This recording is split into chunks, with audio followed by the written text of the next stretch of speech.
أما بعد فأعوذ بالله من الشيطان الرجيم بسم الله الرحمن الرحيم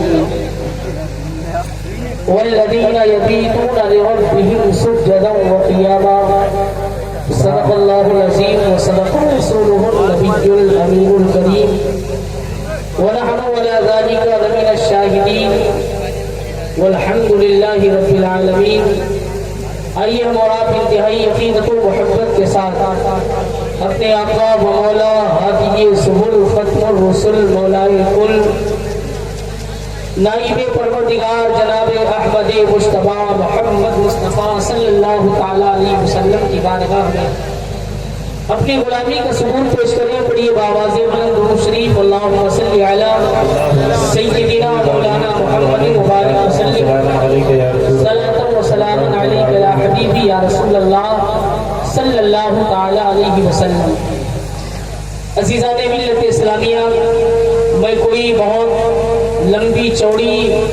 تقریر کرنے کے لیے آپ کے سامنے حاضر نہیں آیا، بلکہ 10 سے 5 منٹ کے لیے میں حاضر آیا، کیونکہ میں یہ چاہتا ہوں کہ ہمارے باہر سے آنے والے جو علماء اور شعراء ہیں جنہوں نے سفر طے کیا اور جنہوں نے آپ لوگوں نے ان کے لیے اتنا بڑا یہ انتظام کیا اور تمام علاقے کے اور اہل بستی کے لوگ جمع ہوئے ہیں، ہم یا ہمارے علاوہ جو بھی ممبر رسول پر ہمارے علاقائی علماء تشریف رکھتے ہیں، ائمہ تشریف رکھتے ہیں، ان کو آپ جب چاہیں جس وقت چاہیں بلا کر آپ تقریر یا نعت سن سکتے ہیں، لیکن وہ ہمارے علماء جو بریلی شریف یا اس کے علاوہ دیگر اضلاع سے تشریف لائے ہیں، خصوصیت کے ساتھ ان کا آج بہترین بیان ہوگا اور شعراء اچھی نعتیں پڑھیں گے، لہٰذا آپ تمامی حضرات ادب کے ساتھ ذوق کے ساتھ محفل میلاد رسول میں بیٹھے، اس کانفرنس میں بیٹھے، اس جلسے میں بیٹھے اور بیٹھنے کے بعد یہ نیت کر لیں کہ آج ہم یہاں سے دین کی باتیں سیکھ کر اور اپنے زنگ آلود دل کو یہاں سے دھل کے جائیں گے اور دین کی تازگی ہم یہاں سے لے جائیں گے اور اپنے گھروں میں اس دین کی تازگی کو اور روشنی کو انشاءاللہ ہم پھیلائیں گے۔ ایک حدیث پاک سنیے، بس اسی کے تناظر میں چند لمحہ گفتگو کروں گا۔ اللہ کے رسول صلی اللہ علیہ وسلم ارشاد فرماتے ہیں لا يرد القضاء الا الدعاء۔ یہ حدیث پاک ہے، آقا علیہ السلام نے ارشاد فرمایا، بڑا توجہ کے ساتھ آپ حدیث سنیں اور حدیث کا مفہوم سنیں۔ اللہ کے رسول صلی اللہ علیہ وسلم نے ارشاد فرمایا کہ کوئی بھی چیز انسان کی تقدیر نہیں بدلتی،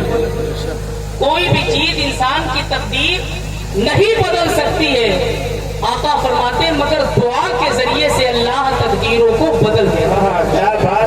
لا يرد القضاء الا الدعاء، کوئی بھی چیز انسان کی تقدیر نہیں بدلتی ہے، لیکن دعا کے ذریعے سے تقدیر بدل جاتی ہے۔ اب دعا کرنے والی ذات جتنی اعلیٰ ہو اتنی جلدی وہ دعا اللہ کی بارگاہ میں مقبول ہوتی ہے۔ استاد اگر اپنے شاگرد کے حق میں دعا کرے تو دعا بہت جلد قبول ہوتی ہے، پیر اپنے مرید کے حق میں دعا کرے تو وہ دعا بہت اثر رکھتی ہے اور جلدی قبول ہوتی ہے۔ ماں اگر اپنی اولاد کے حق میں دعا کرے، کتابوں کے اندر آیا علماء بیان فرماتے ہیں کہ وہ دعا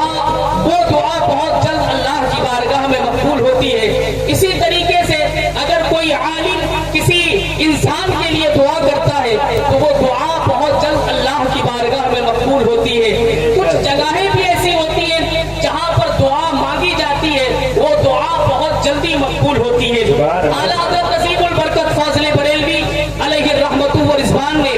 آپ تصنیف فرماتے ہیں الملفوظات کے اندر کہ دنیا کے اندر کچھ ایسی جگہیں ہیں جہاں پر کبھی دعا رد نہیں ہوتی، دعا مقبول ہی ہوتی ہے۔ اعلیٰ حضرت نے ان جگہوں میں سے ایک جگہ کا نام عطائے ہند سیدنا سرکار حضور خواجہ معین الدین چشتی اجمیری کا دربار لکھا ہے۔ آپ فرماتے ہیں کہ جو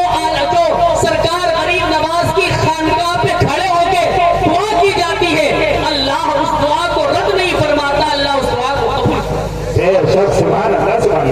دعا کرنے والی ذات جتنی اعلیٰ ہو، دعا کرنے والی ذات جتنی اعلیٰ ہو اتنی جلدی دعا اللہ قبول فرماتا ہے۔ خصوصاً ماں باپ کی دعا اولاد کے حق میں سب سے جلدی قبول ہوتی ہے، اور ماں حقیقتاً میں اگر اپنی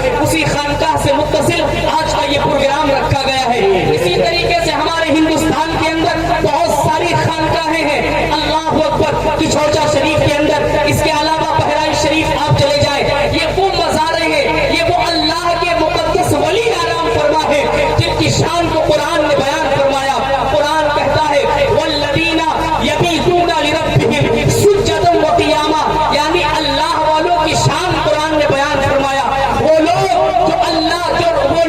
جو اپنی راتوں کو گزار دیتے ہیں، یعنی اپنی راتوں کو گزار دیتے ہیں کس کیفیت اور کس حالت میں؟ قرآن نے کہا وہ اس حال میں اپنی رات کو گزارتے، کون؟ اللہ والے۔ کس حال میں گزارتے ہیں؟ اس حال میں گزارتے ہیں کہ کبھی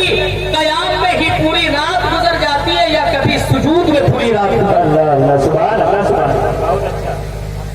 یعنی اللہ والے رات ایسی کیفیت میں گزارتے ہیں کہ پوری رات ہو جاتی، کھڑے ہی رہتے اللہ کی بارگاہ میں، اللہ کی بارگاہ میں کھڑے ہی رہتے، اور رات گزر گئی، پوری رات اللہ کی بارگاہ میں کھڑے رہے۔ اللہ اوپر کبھی ایسا ہوتا کہ سجدے میں ہے اور پوری رات گزر گئی اللہ کی عبادت میں، تو یہ وہ اللہ والے ہیں جن کی مزاریں چمک رہی ہیں، جن کے آثار چمک رہے ہیں، جن کے خنبر چمک رہے ہیں، جہاں ہزاروں زائرین جاتے ہیں اور جانے کے بعد اپنی مرادوں کو وہاں پیش کرتے ہیں۔ ان کی خانقاہ پہ جانے کے بعد ہم اہل سنت والجماعت کا یہ عقیدہ نہیں کہ ہم اللہ والوں سے مانگتے ہیں، ہم اللہ والوں سے نہیں بلکہ اللہ سے مانگتے ہیں، لیکن ان کی خانقاہ پہ جا کے ان کا وسیلہ دے کے اللہ کی بارگاہ میں دعا کرتے ہیں۔ اللہ ان کی وسیلے سے اور ان کی ذات کی برکت سے اللہ ہمیں مالا مال فرمائے۔ بے شک، سبحان اللہ، سبحان اللہ۔ شریف کے اندر آیا لا يرد القضاء الا الدعاء، کوئی بھی چیز انسان کی تقدیر نہیں بدلتی ہے مگر دعا کے ذریعے سے انسان کی تقدیر بدل جاتی ہے۔ بے شک، سبحان اللہ۔ آپریٹر صاحب آواز تھوڑی اور صاف اور کلیئر کر دیجئے، میں یہ چاہتا ہوں جو جملے میں بتاؤں یا بولوں وہ سامعین تک بغیر کسی غور و فکر کے یعنی بس بآسانی وہ جملے سمجھ لیں، تو دعا کے ذریعے سے انسان کی تقدیر بدل جاتی ہے۔ اب دعا کرنے والی ذات جتنی اعلیٰ، بغداد شریف کا ایک چھوٹا سا واقعہ میں آپ کو بہت تیزی کے ساتھ بتاتا ہوں، اس کے بعد میں رخصت ہو رہا ہوں۔ ایک بغداد شریف کے اندر تاجر ہے، تاجر اس کو کہتے ہیں جو سامان ایک جگہ سے لیتا ہے دوسری جگہ بیچتا ہے، اس کو تاجر کہا جاتا ہے۔